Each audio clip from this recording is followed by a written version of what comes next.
Asante sana. Asante Mheshimiwa Spika, asante Mheshimiwa wabunge.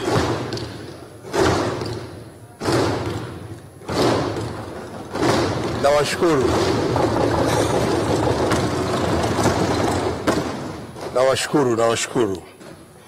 Mheshimiwa Spika, awali ya yote ninamshukuru Mwenyezi Mungu mwingi wa rehema kwa kutuwezesha kukutana katika siku hii muhimu ya kuhitimisha mjadala wa bajeti ya Ofisi ya Waziri Mkuu, taasisi zake na mfuko muhimu wa Bunge kwa mwaka wa fedha 2025/2026 tukiwa buheri wa afya.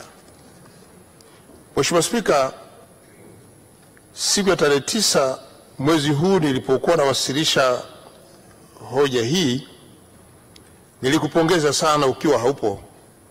Nirudie leo kupongeza sana wewe mwenyewe binafsi kwa kazi mzuri unayoifanya kuliongoza bunge hili kwa weledi mkubwa na umahiri mkubwa. Watanzania wanajua, wana Mbeya nao wanajua.